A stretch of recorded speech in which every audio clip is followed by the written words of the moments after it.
And we are live. Wonderful, thank you. With that, has the roll been taken? Yes, the roll's been taken. Thank you. And just remind everyone on the committee and the viewing public of a few procedural rules for virtual meetings in operating as efficiently as possible. All members will be muted for the meeting to reduce feedback. All web cameras for committee members shall be turned on to ensure and track quorum. Staff will be requested to join the video meeting should the need to answer questions of members of committee arise. Any member of committee should indicate they wish to speak by pressing the raised hand button. Clerk staff will lower the hand when you have been recognized by the chair for your speaking opportunity.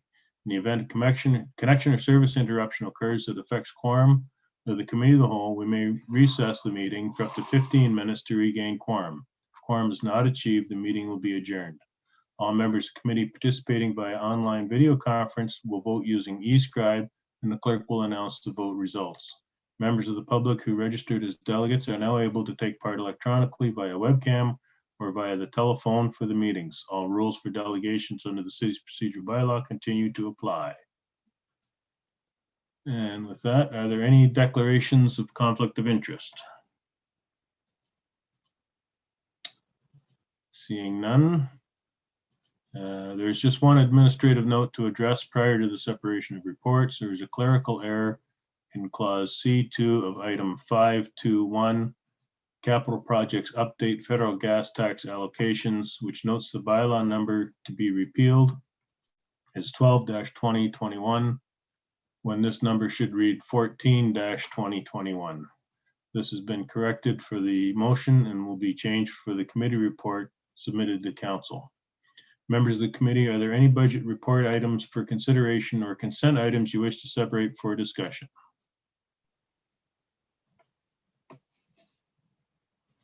Councilor Carpenter. 521.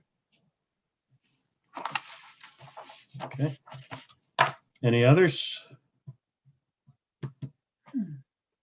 Mayor Davis.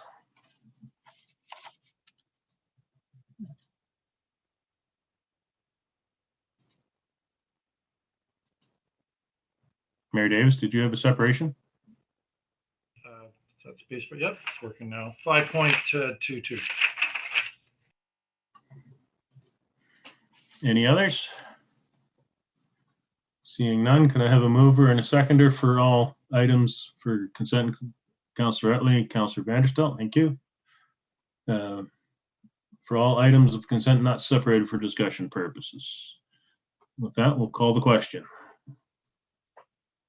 So just prior to the vote to confirm, the item subject to the vote are as follows.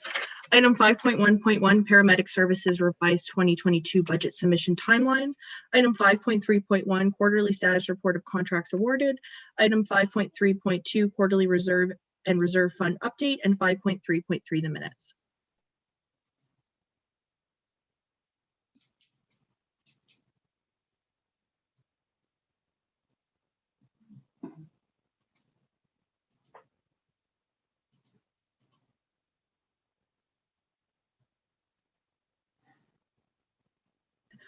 And the item carries unanimously on a recorded vote. Those voting in favor, Mayor Davis, Councilor Vanderstelt, Councilor Martin, Councilor Utley, Councilor Carpenter, and Councilor Van Tilburg.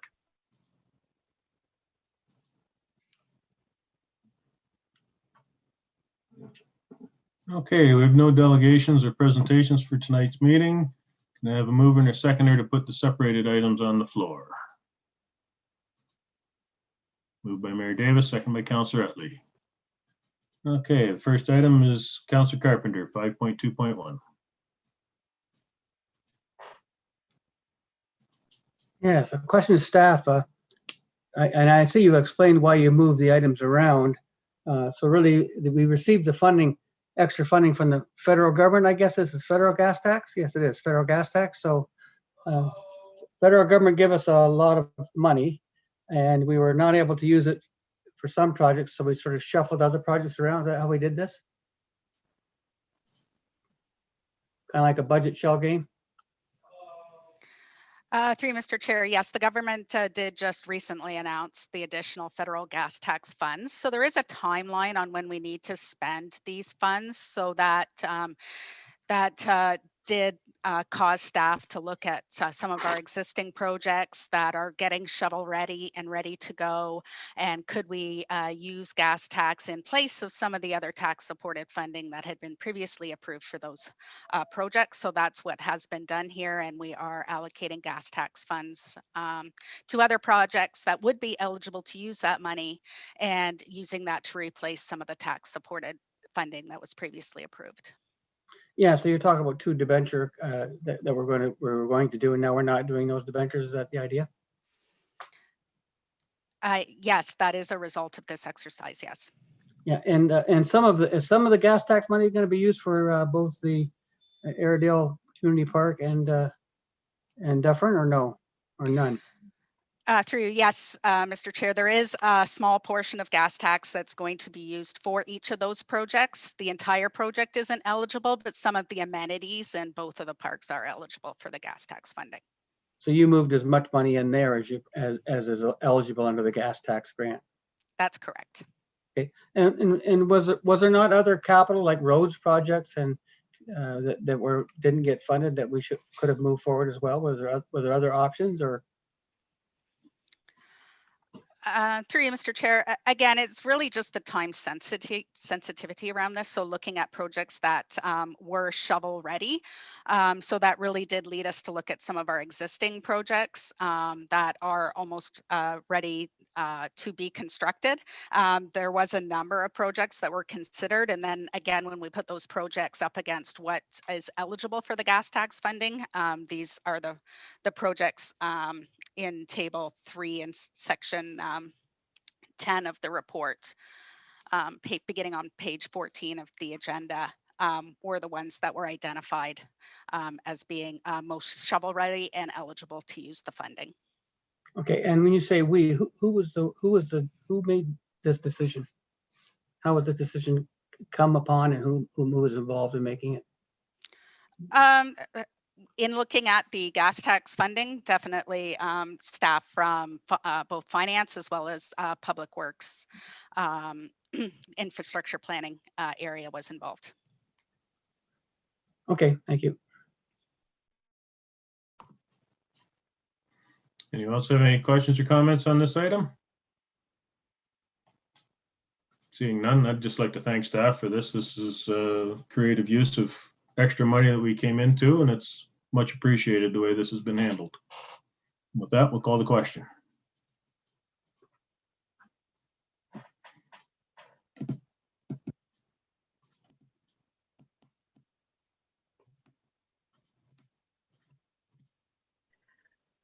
Councillor Martin, we're just waiting for your vote. Is it coming through on your iPad?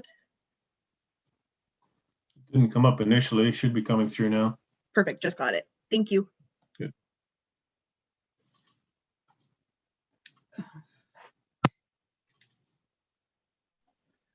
Item 5.2.1, capital project updates, federal gas tax allocations, carries 5-1 on a recorded vote. Those voting in favor, Mayor Davis, Councillor Vanderstaldt, Councillor Martin, Councillor Utley, Councillor Van Tilborg. Those opposed, Councillor Carpenter. Okay, item 5.2.2, Mayor Davis, you asked for that one. Floor is yours. Yeah, thank you very much, Mr. Chair. So I don't know, staff, if you can share for us Appendix B from the report. It's page 33 of 62. I think it's while you're doing that, if you can do it. I wanted to thank staff for this report. It gives us a very clear prognosis or prediction of what casino monies will flow in, what the status of the reserves are, what demands there are on those casino proceeds, and what we'll be able to fund and not fund. That does it all on like one page. I think it's great. I want to thank you. So you're going to see there that at the top, the opening balance and reserves, the estimated casino receipts for this year at 500,000, next year for 1,250,000. And I suspect it's for this year, it's probably pretty much accurate from what we've seen this past year. I'm hoping that your projection on 2022 is a little bit conservative. We're hoping we're more back to normal and that the casino proceeds will hopefully be closer to 5 million that they typically are, but of course we can't bank on that. So I think these are appropriately conservative predictions. And of course we can review it again at the end of the year and we'll know more about what 2022 likely has in store for us. But so we have the approved commitments. You can see what's money will be there given all these very conservative projections and what we'll be able to fund and not fund. For example, be able to maintain the commitments to the Laurier Athletic Complex, the boundary compensation owed to the county, the commitment made to the Brant Community Healthcare System regarding the development of the new emergency department, physician recruitment, Christmas baskets. Unfortunately, there won't be enough money to maintain the commitment for the years indicated to the city grants program. That's a community foundation, and some other transfers, for example, public art reserve, etc. So I think staff has struck the right balance here between what absolutely must be funded and what can safely be deferred just because there won't be enough money. And you can see from the ending balances, the numbers at the top, like 2021 start with 8 million. And that's all the monies that are there in the casino reserves that built up over the years, not been allocated. And the ending balance, still fairly significant at the end of this year. But of course, you can see in 2022, drawing it down even further to maintain the commitment. So I thought this one page was an excellent summary and much appreciated. We captures in a snapshot what we can expect. And I guess my question to staff is, based on this and assuming council accepts it, will we be notifying, for example, the Brant Community Healthcare System and Laurier that we expect we'll be able to maintain our commitment to them over the next 2 years? I know there's a lot of anxiety about what we're hoping, what we're planning we can still maintain, and what, if we're being realistic with conservative predictions, what we pretty much know we won't be able to, at least temporarily. So is that part of what's in the works to advise our community partners? Through you, Mr. Chair, staff has been in contact recently with the Brant Community Health Care System, and more in particular the foundation who are working with to finalize that grant agreement. So we've been in communication with them and what those expectations are. The Laurier commitment certainly is a contractual obligation on behalf of the city. So I believe even without the casino funds, we would need to find a way to make that payment annually. Well, again, thanks very much, Joelle. I appreciate that. It was a great snapshot. You're welcome. And of course, we will review this at the end of the year. If it looks like the projection for 2022 is a little on the conservative side, like if by then the casino's up to running it, not at 50-person capacity, but let's say closer to what its true capacity is under the fire regulations, then we can revise it at that time. Yes, that's correct. And we're hopeful as well. It's just a bit early on yet. So we are taking a bit of a conservative approach, but just to let council know that even with that conservative approach, we expect to be able to still come out of this with the measures that have already been put in place. Okay, thanks again. Councilor Carpenter. Thank you. Thank you. And I concur. I agree that you've made a good decision here on being able to support this recommendation. Similar to what the mayor had said about the annual grants of 203,000, will you be notifying those groups that they'll be funded?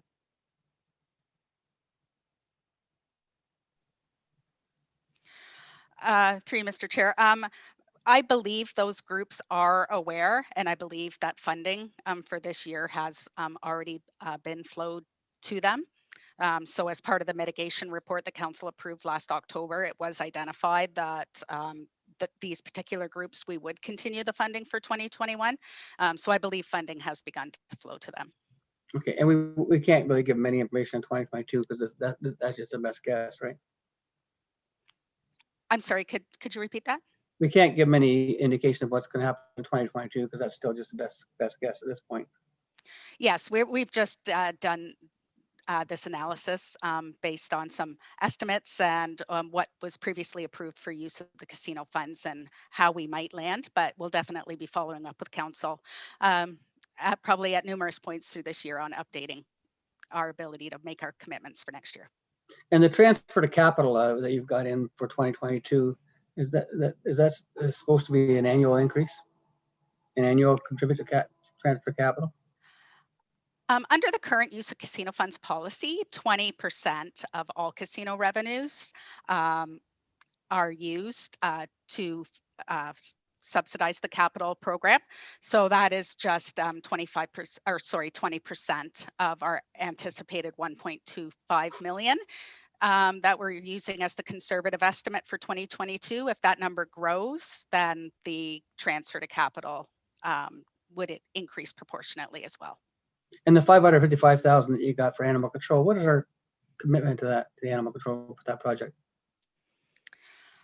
Through you, Mr. Chair, this is a capital project for a build of a city facility. It is only a partial amount of what council approved a couple of years ago now. I don't have the full details on what the total cost is, and I'm sure that project will be reconsidered as we develop the 2022 capital budget as well. Okay, all right, thank you. Before I go to the second time speakers, I just have one question. For 2022, the bottom 6 items that have been added in that weren't involved in 2021, if, heaven forbid, the wheels fall off and the revenue isn't there, we can postpone those another year as well, can we not? Yes, absolutely. We would be reconsidering those items as part of further mitigation measures. Well, hopefully we're increasing them, not decreasing them. That'll be an option we'll have to keep open. Mayor Davis. Yeah, thank you, Mr. Chair. And it's a question really more than a statement. Taking off from what Councillor Carpenter was asking in respect to the animal control facility. So maybe, probably, Joelle, you can't answer it, but just wondering what the impact's going to be on our planning, because right now we're into the planning stage, right? Determining what that's going to look like, what the parameters will be, the design parameters, and that does depend in part on what the SPCA is doing. And of course, now that we've donated the land to them, we're hoping they're much further advanced. So does this decision in respect to casino funds, does this slow down our planning for the animal control facility that we're going to develop? Through you, Mr. Chair. Yeah. I see Brian is actually on board. If I can, through you, Mr. Chair, Councillor Martin, the short answer is yes, it would slow us down. We're kind of not going as quickly as we want to, based on the fact that we may not get the monies next year either. So the SPCA has their plan, but as you know, just across the parking lot will be the animal control facility. So we're still kind of waiting to see the plans for the SPCA and then subsequently our animal control facility. Well, let's hope 2022 looks rosier and we can advance that up again. Thanks, Mr. Chair. Yep. Any other questions or comments? Seeing none, we'll call the question.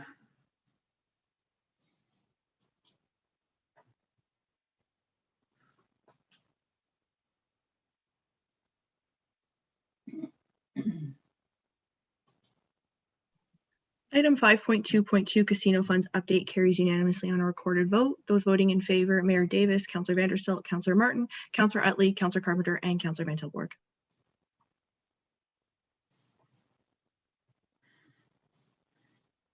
Okay, brings us to resolutions. We have one resolution, multi-year budget process. Councillor Carpenter. You could move it with a seconder. Pleased to move it. I don't have a seconder at this point, so anybody can second it. And thank you. Thank you for putting it on the screen. And is there a seconder yet? Councillor Van Tilburg, thank you. Oh, thank you. So whereas multi-year budgets provide alignment of longer-term goals and objectives with longer-term funding plans, and whereas multi-year budgets provide greater certainty to taxpayers about the future direction of levy requirements, and whereas multi-year budget provided for improved accountability and transparency over spending changes, and whereas multi-year budgets provide for flexible allocation of resources over time to accomplish goals and objectives, whereas multi-year budgets allows for more efficient use of time and resources, as only annual adjustments to the previous approved multi-year budgets are required, and whereas the Council of the Corporate City of Brantford wishes to implement a multi-year budget, And whereas the Municipal Act 2001 authorized the municipality to prepare and adopt a budget covering a period of 2 to 5 years, therefore be resolved that Council Corporation City of Brantford support a multi-year operating budget process, and that staff be directed to develop a multi-year budget process for the next term of council and report back to the Finance Committee with this process in the spring of 2022. And speaking to it, the reason I moved this in the way I did, so talk about 2020, moving it forward for the next 5 year, next term of council, is it's hard to direct the next council, and that if we're going to have 5-year budgets, they need to, or sorry, 4-year budgets, they need to be the term of council at the very least, so that council is adopting the budget from the start to the finish. And then, of course, council can then review those budgets annually and make minor adjustments at a time. It would give us it give staff an ability to move capital projects over a number of years as well, so that they could be funded appropriately. So that's why I put this here. We've been talking about a multi-year budget around the table for decades now, and it just never really got moved. And so this is a process to start forward. So I'm happy to have any input or amendments that council members think would be more beneficial or help this process along. Thank you. Thank you. Councillor Utley, you have the floor. Thank you, Mr. Chair. I'm pleased to see this come forward. As Councillor Carpenter said, we've been talking about this for many, many years. But I would like to ask through you, Mr. Chair, are staff aware of many other cities that are using a multi-year budget process?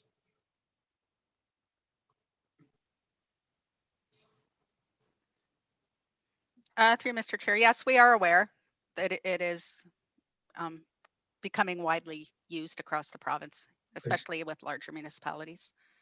And are you aware of anything you can share with us, Joelle, regarding the?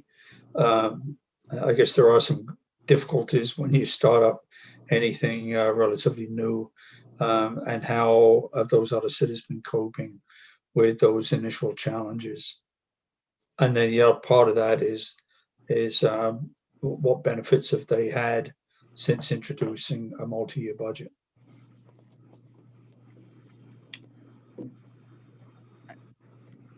Well, are you going to go or do you want me to go? Sure, I'll start. You know, so certainly there are benefits in a multi-year budget. So it does really take a longer term approach to the budget process, where we can take into account sort of the strategic plan or priorities of council and needs over a period of time, and how those will impact the budget over the next few years. So it really does assist in setting some targets and a bit of a long-term vision. There still certainly is a requirement that that budget be reviewed annually, that it come back to council, that it get readopted, that should something have happened that wasn't planned for, changes could be made. But it is really a long-range planning tool for council. And Brian, did you want to add on to that? Well, we're working together a lot. If I can, through Mr. Chair, then you've answered how I would have answered. Thank you. Thank you very much. Appreciate your answers. Okay, Councillor Vanderstel.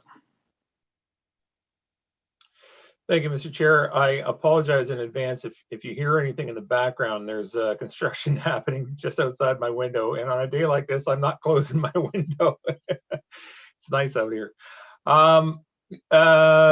Joelle, this reminds me, did we not get a report back from a consultant? I think it was the third priority session that we went through last October. I think we saw the report. Did we not? Was this not listed, like multi-year budgeting? Was that not listed in the recommendations that came forward through that consultant's report? Through Mr. Chair, yes. So through the council priority report that was adopted by council in October, there was a number of outcomes for council, and then a series of priorities attached to those outcomes. So one of the priorities that were identified in there was the establishment of multi-year budgeting. Okay, well, and I think there were a number of tiers or levels of importance that we assigned. How we determined that, right? That was our priority. So how important was that in our list of things to do going forward? Well, if I could jump in and help you possibly, it's if through you, Mr. Chair, there was goal number 4. There is a high trust in city through to demonstrate progress in taxpayer affordability and rate and value for money. It was a tier 2 priority. Item number D, establish a multi-year budgeting process and affordability index to provide long-term budget guidance. Okay, all right. So I guess what I'm wondering is, what is the difference between this the resolution that's in front of us today and the direction that's already been given to staff in October based on council priorities? Is there any difference at all, or? There's really not much difference in this motion, but this now, this now puts it kind of as a formal motion to council. I would assume that through a notice of motion process rather than just a omnibus priority session, it actually pulls it out and specifically identifies as a notice of motion. Okay, to my reading, the only thing I can see that's different is that there's a date, a due date attached to this being next spring. Identifiably, that's the only difference between the two directives to staff, correct?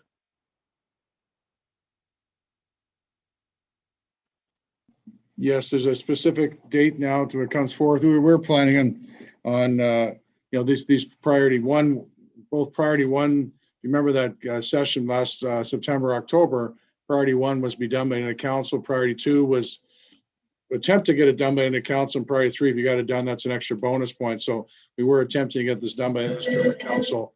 So it is really just establishing a date. This other one too, as well, in the council priorities has another discussion called affordability index as well, which is another matter of keeping your taxes within a certain rate. But short answer, Councilor Vanis, so yes, it's really just the date is what's going is the largest change between the two. Yes. Okay, I do have a few comments, but I'd like to wait until others have had a chance to speak. Thank you, Mr. Chair. Thank you, Brian and Joel. Thank you. Councilor Van Tilburg. Yeah, so the date, spring 2022, is that doable?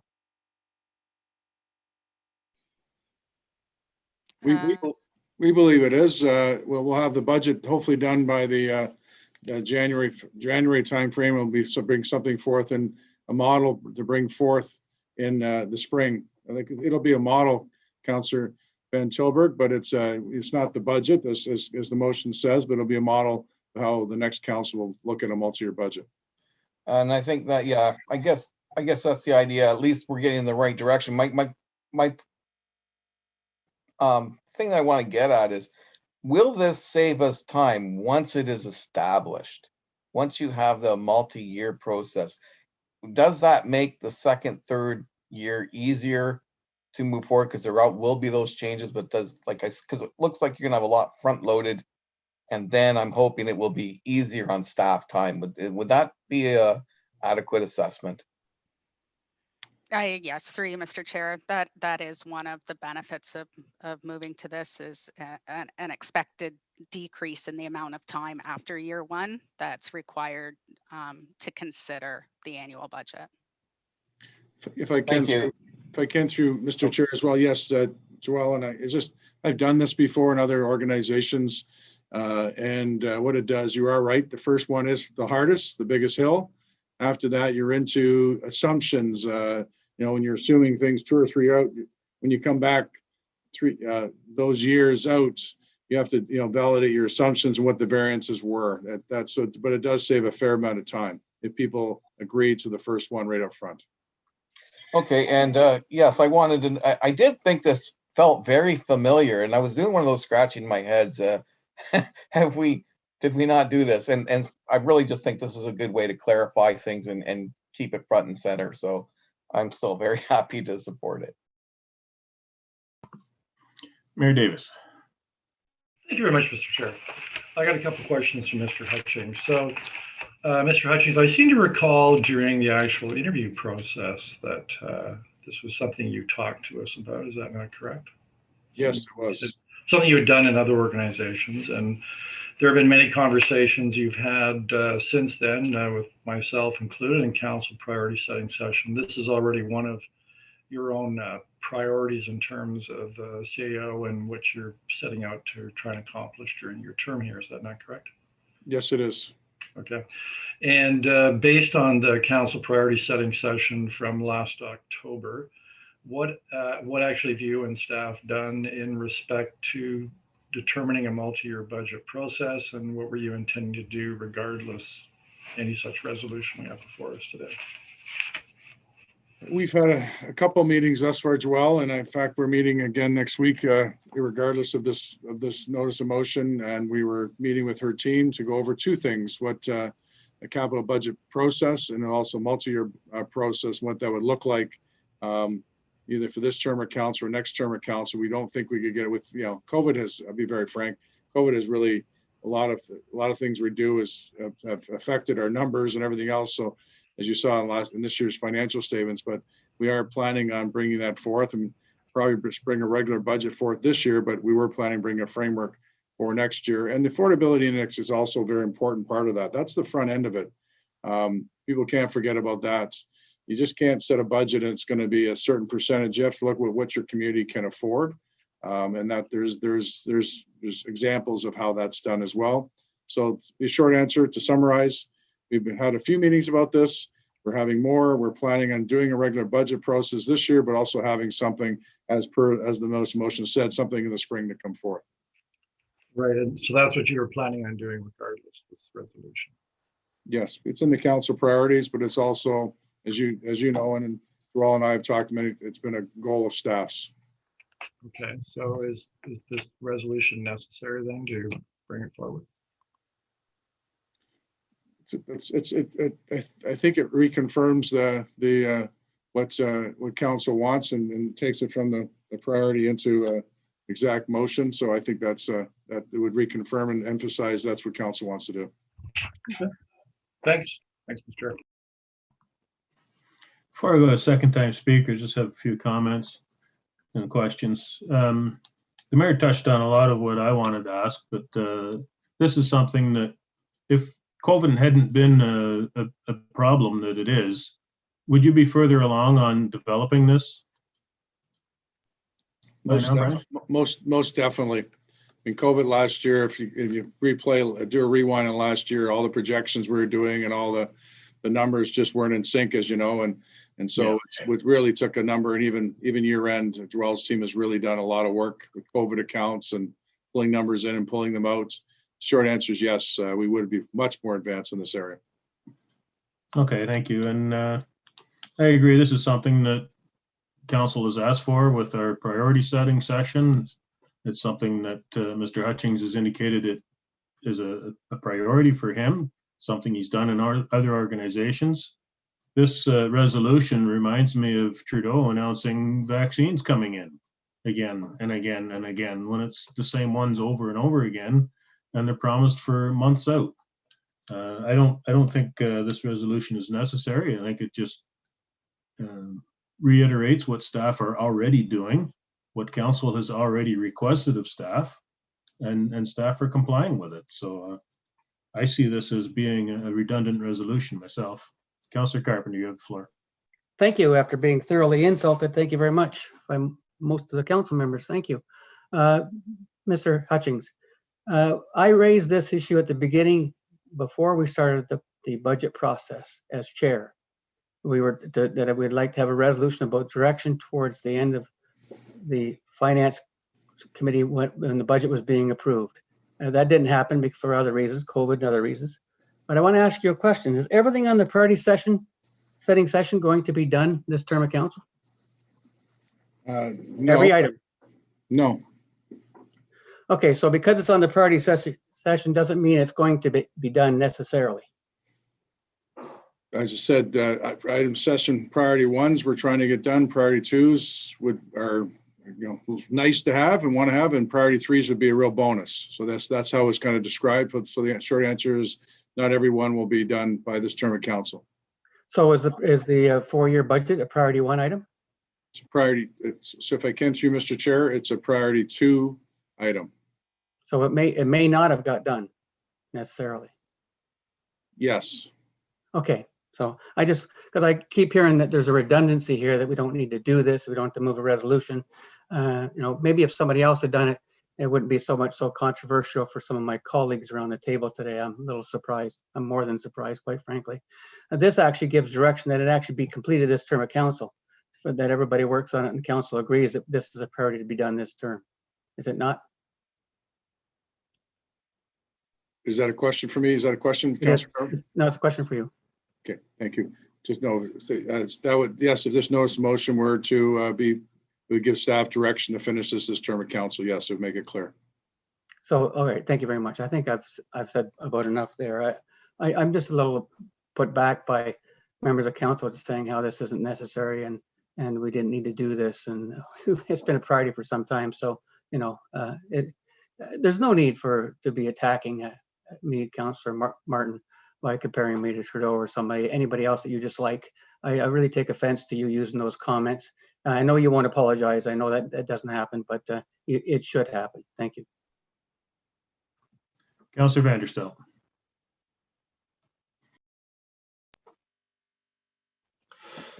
Thank you, Mr. Chair. I guess I think back to the hiring process that we went through as a council when we hired our CAO.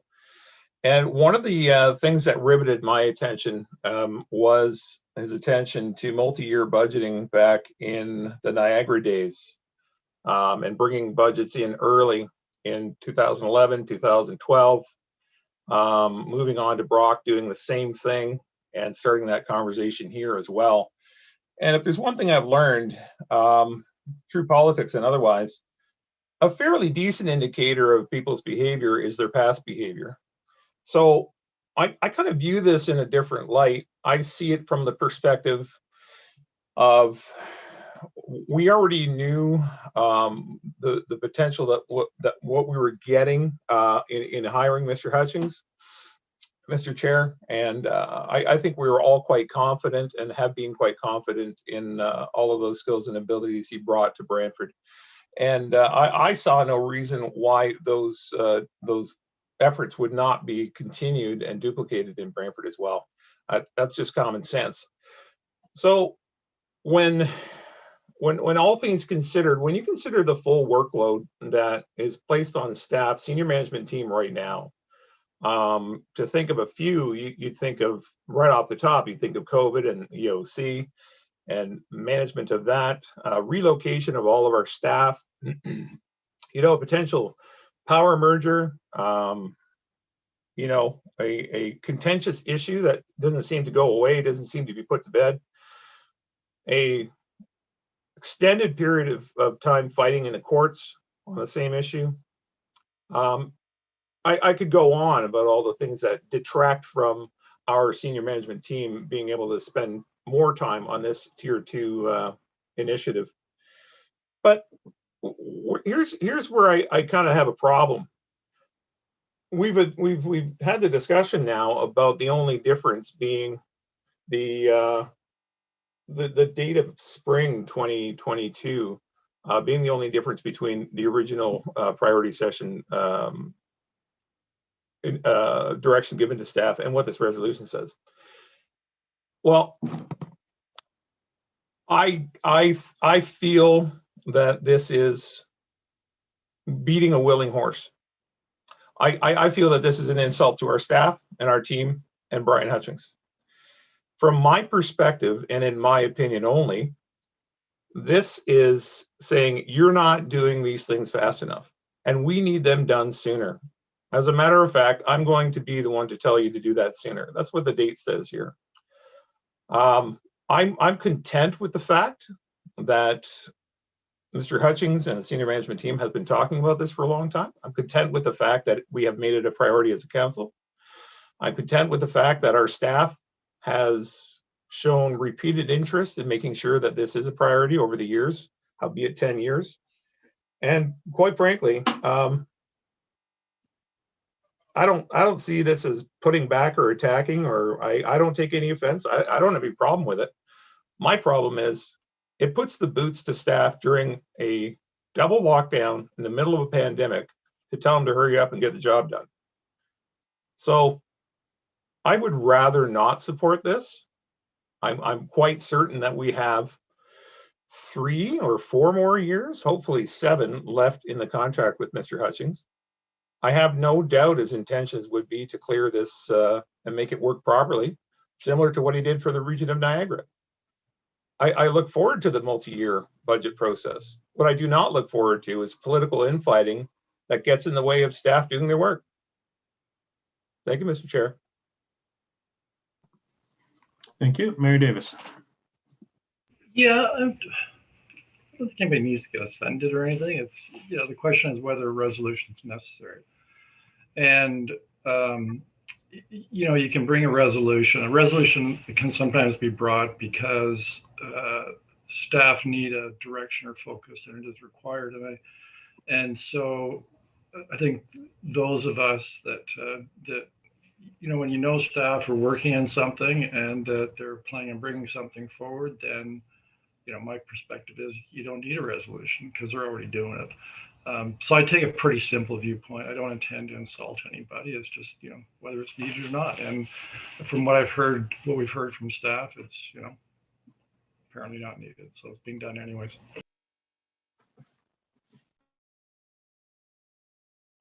Councillor Riley. Thank you, Mr. Chair. I definitely want to support this, and I see this as continuous improvement. We've been doing the same thing the same way for, you know, many decades, and it's always interesting to look at what other cities are doing. That I'm sure they're not doing it to make more time for themselves. They're doing it to save staff time and money and our time as a council as well. It gives us, I think, more of a strategic outlook over the, you know, over each term. And for that, you know, for those few reasons, I'm going to support the resolution. I look forward to the report coming back, especially you know, from the other cities, municipalities that are using a multi-year budget. You know, how does it work? And I'm sure they'll all say it was a lot of work up front, but wow, is it ever paying off in years after that? And I haven't seen that information yet, so I'm just guessing that you know, they're continuing with a process that, you know, that is a time saver and a better way of doing things. So so I'll leave it at that, Mr. Chair. And interesting comments from everyone. And I think in the end run, you know, the numbers will speak for themselves, not in terms of just saving money, but saving time and being more expedient at things that we do. Thank you very much, Mr. Chair. Thank you. When I was first elected in 2000, at that time we had a 10-year capital budget. And pretty much we spent one night looking at the first year and then didn't even take a look at the rest of it, let alone do any changes. I remember I tried to make a change in year 4 of the capital budget, and I was ruled out of order by the then mayor. So I see this as a good step in doing multi-year budgeting, but I don't think it's going to have the great effect that everybody seems to apply to it. We've seen budgets derailed by in-year spending, and I think that's going to continue. I mean, I do my best to try to avoid that and argue against making spending changes mid-year, but it's something that happens. And this idea of a 10-year budget exercise is going to be more of a benefit for staff, so they can see what's on the horizon, what to plan for, and make their plans accordingly. Unfortunately, politicians are more short-sighted and don't look 10 years down the road. And like I said, I had trouble making a change 4 years into the capital budget, and it was ruled out of order. So I won't be supporting this. I think this is something staff are doing anyway, and push this resolution through is, I think, insulting to staff if we want to attribute insults. Seeing no more speakers, we'll call the question.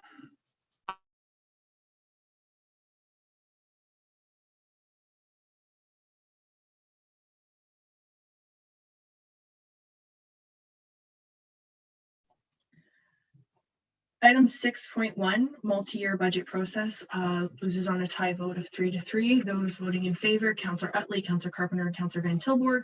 Those opposed, Mayor Davis, Councillor Vanderstelt, and Councillor Martin.